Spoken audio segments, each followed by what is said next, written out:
뉴스뮤직 금요일 일부 등 경기 북부 지역의 주간 소식을 생생하게 전달해 드립니다.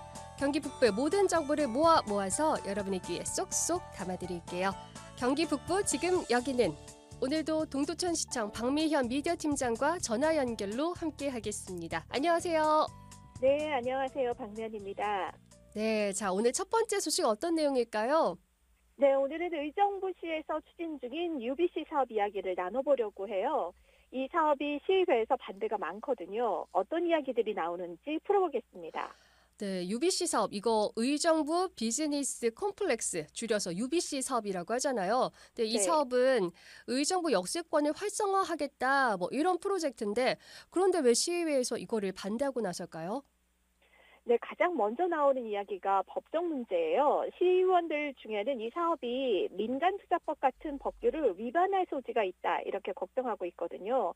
또 시민들의 의견도 충분히 반영되지 않았다는 점도 문제로 지적되고 있습니다. 이 의정부역 앞에 역전 근린공원이 있는데 이 공원은 시민들 사이에서 무척 중요한 휴식 공간이거든요. 공원 보존을 원하는 목소리도 크다, 이런 이야기입니다. 의정부역 광장이 고층 빌딩으로 가려진다는 소문이 나면서 광장 주변 빌딩들이 가치 하락을 우려하고 있다, 이런 지적도 같이 제기되고 있고요. 경기도청 북부청사 앞에도 광장이 있는데 한동안 비판을 많이 받았었거든요. 근데 의정부 역전 근린공원이 제2의 북부청사가 될 거다 하면서 이번 일로 하여금 북부청사 광장이 다시 거론되고 있습니다. 그렇군요. 역전 근린공원이 제2의 북부청사가 될 것 같다. 이런 얘기가 나온다는 것 자체가 이미 여론이 그렇게 좋지 못하다라는 생각이 들어요. 이렇게 되면은 뭐 경기도청 북부청사도 결국 좋은 소리 못 들을 것 같고요. 어떤가요? 맞습니다. 그리고 또 예산 낭비, 그리고 투기 조작 우려, 이런 얘기도 같이 나오고 있는데요. 반환된 미군 기지를 당시 공원으로 조성하는 데만도 이미 500억 원이 들어갔는데 그 부지에다가 또 대규모 개발을 한다는 게 이해가 안 된다는 거죠. 민간 자본이 또 투입이 되면 사업이 투기로 변질될 가능성도 걱정하고 있고요. 특히 경제적 효과에 대한 의문도 있어요. 사업이 실질적으로 의정부에 얼마나 도움이 될지 명확하지 않다는 건데요.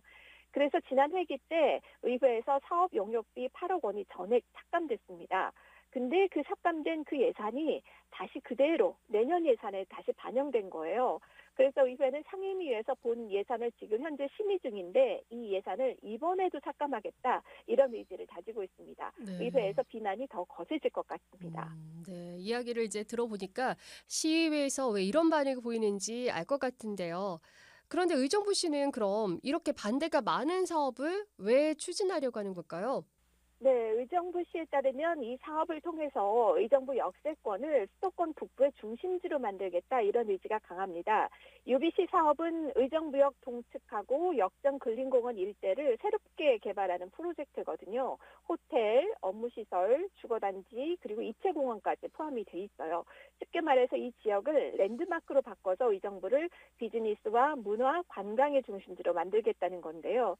동시에 또 낙후된 도심을 재생하고 경제를 살리겠다는 거대한 목표도 가지고 있습니다. 네. 호텔에 업무시설, 주거단지 이런 것까지 다 하면은 사업 규모가 참 상당하겠다 싶은데요. 이런 정도 규모라면은 사람들이 정말 가고 싶어 하는 공간, 뭐 머물고 싶어 하는 공간, 그런 공간이 되지 않을까요? 네, 이 사업을 추진하는 의정부시 김동근 시장님 입장에서는요, 의정부 역세권이 정말 잠재력이 큰 공간이라고 보시는 거죠. 근데 지금은 교통 요충지로만 이용될 뿐이고, 노후화, 그리고 또 낮은 토지 활용도, 이런 것 때문에 경쟁력을 잃고 있다, 이렇게 판단하신 것 같아요. 그래서 도심의 동서축을 연결하고 지하상가, 행복로, 전통시장 같은 주변의 상권까지 활성화하겠다, 이런 거대한 계획을 세운 건데요. 경제적 파급 효과를 무려 1조 5천억 원 이상으로 보면서 10,000명 이상의 일자리를 만들 수 있을 거다, 이런 기대를 갖고 계세요. 정말 의정부에 아주 큰 변화를 꿈꾸고 계신 것 같습니다. 네, 이야기를 들어보면 참 큰 그림인 것 같긴 한데요. 이렇게 반대가 많은 상황에서 과연 성공할 수 있을지 많은 분들이 이렇게 좀 지켜보고 있을 것 같고 걱정도 하고 있을 것 같아요. 어떤가요? 맞습니다. 그래서 성공하려면요, 해결해야 될 과제가 아주 많을 것 같습니다. 앞으로 이제 고층으로 된 이 건물 2개 동이 들어선다고 하는데, 그걸 계획하면서 현 광장의 개방감을 막을 거라는 비판이 지금 거센 상황이니까 법적 문제, 절차적인 투명성 이런 게 아주 중요할 것 같고요. 그리고 무엇보다 시민들의 목소리를 더 많이 듣고 공감대를 형성하는 과정도 절실해 보입니다. 네, 결국 뭐 이런 사업들이 좀 잘 성공이 되려면은 경제적 도움이 있다라는 거 이런 것들도 시민들에게 확실하게 보여주고 그렇게 해서 시민들의 동의와 공감을 얻어내는 게 가장 큰 관건이 아닌가 싶은 생각이 드는데요. 앞으로 의정부시가 어떤 방향으로 나아갈지 기대해 보겠습니다. 잠시 노래 듣고 오겠습니다. 현아의 체인지 듣고 왔습니다. 계속해서 다음 소식 함께 할게요. 두 번째 소식 어떤 내용 준비하셨나요? 네, 이야기에 들어가기 앞서서 혹시 나피디님 이 누군가 일기를 엿본 적 있으신가요? 글쎄요. 딱히 뭐 봤다면 안내일기, 난중일기 이런 정도? 왜냐면은 일기 되게 아, 비밀스러운 거라서 다른 네. 사람의 일기를 딱히 본 기억은 없는데 다음 소식은 뭐 일기 얘기인가 봐요. 맞습니다. 이렇게 훔쳐보는 건 안 되지만 가끔 누군가의 일기가 그 사람 이야기를 가장 솔직하게 들려주는 창문 같잖아요. 그래서 오늘 소개해드릴 이야기는 바로 그런 특별한 일기입니다. 1950년대로 돌아가서요. 한국 전쟁 당시에 노르웨이에서 파견된 한 전기 기사가 있었습니다. 이분의 일기예요. 이게 그냥 평범한 일기가 아닌데 전쟁 속에서도 빛난 사람들의 따뜻함, 우정, 그리고 그 시대의 생생한 모습이 고스란히 담겨 있답니다. 노르웨이에서 온 전기 기사요? 참 뭔가 신기하고 새롭고 한데 이분 어떤 분인가요? 네, 일기장의 주인은 다비드 랜드비라는 이름을 가진 전기기사였어요. 1952년부터 1953년까지 1년 정도 되는데 동두천시에 하봉암동이 있어요. 이곳에 노르웨이 이동외과 야전병원, 그러니까 노르마시라는 병원에서 전기 발전기를 관리하는 일을 하셨다고 해요. 근데 이제 그때 한국 사람들의 따뜻함에 굉장히 감명을 받으셨대요. 그래서 전쟁이 끝난 후에도 계속 한국을 좋아하셨고 사비를 들여서 4번이나 한국을 방문하셨다 하니까 얼마나 한국에 대한 애정이 깊었는지 느껴지는 부분입니다. 그러네요. 자, 그러면은 이제 궁금한 게 그 일기에 어떤 내용들이 담겨 있을지 궁금하거든요. 네, 일기에는 그분이 이제 노르웨이에서 한국으로 오게 된 과정, 그리고 또 전쟁 당시에 병원에서 일했던 이야기, 그리고 그 당시에 한국 사람들과 나눴던 따뜻한 순간들이 담겨 있어요. 게다가 사진이나 신문 스크랩 같은 자료들도 함께 있어서 그 시대를 정말 생생하게 느낄 수 있다고 합니다. 그리고 일기가 노르웨이어로 돼 있는데 최근에 번역 작업을 통해서 더 많은 사람들이 이 이야기를 접할 수 있게 됐답니다. 네, 누군가가 참 우리나라의 일들, 그것도 과거에 있었던 일들을 소상하게 남겨뒀다고 하니까 참 고맙고 감동적인데요. 그럼 지금 그 일기장은 어디에 있나요? 네, 현재 이 일기는 동두천시의 자유수호 평화박물관에 보관돼 있습니다. 2009년 6월 23일 주한 노르웨이 대사하고 참전 용사들이 동두천을 방문했을 때 다비드 랜드비의 일기장이 이 박물관에 공식적으로 기증됐다고 합니다. 네, 그 당시에 생활상 같은 걸 좀 알 수 있는 상당히 소중한 자료라는 생각이 드는데 그런 자료를 기증했다고 하니까 참 감사한 일인데요. 근데 2009년에 기증했다고 하면은 벌써 시간이 꽤 많이 지났잖아요. 그런데 그 일기가 왜 지금 다시 주목받고 있죠? 네, 올해 2월에요. 국가유산청에서 새로운 예비 문화유산 제도를 알리기 위한 공모를 진행했었는데요. 이 제도는 50년 미만의 동산 문화유산을 사전 예방적으로 보호하고 또 미래의 문화자원으로 관리하기 위한 취지에서 시작된 거랍니다. 동두천시는 이 공모에 다비드 랜드비의 일기장을 비지정 유산으로 추천했어요. 근데 안타깝게도 최종 4건의 우수 사례에는 선정되지는 못했고요. 산업유산 분야에서 주요 사례로 소개가 됐는데요. 예비 문화유산 유형별 목록화에 포함되어 있는 의미 있는 결과를 얻었습니다. 특히 이 일기장이 가진 역사적인 가치 그리고 그 스토리가 다시 한번 주목받으면서 지역사회에서도 이제 큰 관심을 갖고 있는데요. 그러면서 이제 이 내용을 만화나 영상 같은 다양한 형태로 만들어서 홍보 그리고 교육 자료로 활용할 계획도 세우자. 이제 이런 논의가 시작됐습니다. 이야기를 나누다 보니까 직접 가서 한번 그 일기장 보고 싶어져요. 왜냐면 이게 지역의 안보, 또 보훈 관광 자원 이런 걸로도 상당히 의미가 있는 그런 소중한 자료다라는 생각이 들어서 실물을 한번 보고 싶습니다. 네, 맞습니다. 사실 이 일기는 한국 전쟁 속에서 피어난 국제적인 협력 그리고 인간애를 보여주는 사실 보물 같은 존재거든요. 다음에 동두천에 방문하시면은 자유수호 평화박물관에 꼭 들러주세요. 이 다비드 랜드비의 전기기사 일기장을 통해서 그때 그 시대로 잠깐 여행을 떠나보시면 좋겠습니다. 네, 동두천에서 만나는 시간 여행 한번 꼭 가보고 싶습니다.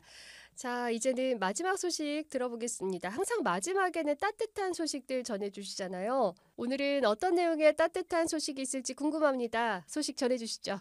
네, 우리 지역사회에서 이루어진 두 가지 특별한 소식을 준비했습니다. 한 곳은 어르신들을 위한 공간이고요. 또 한 곳은 우리 아이들을 위한 공간인데요.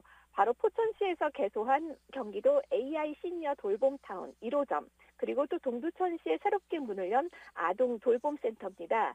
이 두 곳은 모두 돌봄과 배려라는 공통점을 갖고 있습니다. 돌봄과 배려. 자, 포천과 동두천에 있는 돌봄과 배려라는 공통점을 가진 곳 궁금한데요. 자, 그럼 먼저 포천 소식부터 들어볼게요. 경기도 AI 시니어 돌봄타운이 포천에 들어섰다고요? 자, 그러면은 이 시설에서 AI가 어떤 역할을 하나요? 네, AI 시니어 돌봄타운이라는 이름답게요. 인공지능 기술을 활용한 다양한 프로그램이 마련되어 있습니다. 증강현실 체험기기도 있고요. 디지털 콘텐츠를 활용해서 치매 예방 프로그램, AI 말벗 서비스까지 제공되는데요. 어르신들이 매주 AI 상담원의 전화를 받고요. 안부를 확인받을 수 있다고 하는데요. 정말 미래지향적인 돌봄 공간인 것 같습니다. 영화 허를 보셨나요? 점점 현실화가 되는 것 같다. 영화 음. 같은 그런 이야기입니다. 묘하죠? 네. 그렇죠. 영화 저도 봤는데 남자 주인공이 인공지능 그 사만다랑 전화 통화하다가 사랑에 빠지잖아요. 영화 맞습니다. 보면서 근데 그럴 수도 있겠다 하는 생각이 들기는 했거든요. 그래서 AI가 인간의 외로움도 좀 달래준다 그런 생각이 들면서 참 신기하기도 했는데 이게 영화 얘기에서 그치는 게 아니라 점점 현실화되고 있는 것 같네요. 그쵸. 인간하고 기술의 이 경계가 흐릿해져 가고 있는데요. 인간이 기술이고 기술이 인간인 그런 것 같죠? 그래서 네. 기술이 발전할수록 인간의 감정과 연결되는 방법도 점점 더 다양해질 것 같습니다. 네, AI가 참 어르신들과 대화도 나누고 돌봄도 제공하고 한다니까 참 시대가 많이 변했다 싶기도 하고요. AI가 기특하기도 하고 다행이다. 그쵸. AI가 있어서 참 다행이다. 이런 생각이 들기도 합니다. 네, 제가 몇 해 전에 연천군을 방문한 적이 있는데 치매 어르신들한테 AI 돌봄 로봇 효도를 지원해 갖고 어르신들하고 간단한 대화도 하게 하고요. 어르신들 움직임을 모니터링하는 시스템을 운영을 하고 있었거든요. 네, 이 효도리한테 인체 감지 센서가 있고요. 음성 인식 기능이 있어요. 그래서 일정 시간 동안 움직임이 없으면 보호자나 담당 공무원한테 이 알림을 보내는 기능이 있더라고요. 네, 최근에는 이 챗 GPT 생성형 AI 기능을 또 접목을 해서 돌봄 로봇의 대화 능력을 좀 더 향상시켰다고 하더라고요. 이제 이 효돌은 전국의 약 160개 지방자치단체에서 10,000명 이상의 어르신들이 사용하고 있다고 합니다. 이제 다양한 형태로 AI 기능이 우리 일상에 반영되고 있는 모습입니다. AI가 어느새 우리 집 안방까지 들어와 있다라는 생각이 듭니다. 자, 그러면 이어서 동두천의 아동돌봄센터는 어떤 곳인지 소개해 주시죠. 네, 동두천의 아동돌봄센터는요, 우리 초등학생 친구들을 위한 공간입니다. 기존의 빈집을 활용해서 새롭게 지어진 공간인데요. 지하 1층부터 지상 3층까지 커뮤니티룸, 북카페, 창작 공간 같은 시설들이 마련되어 있고요.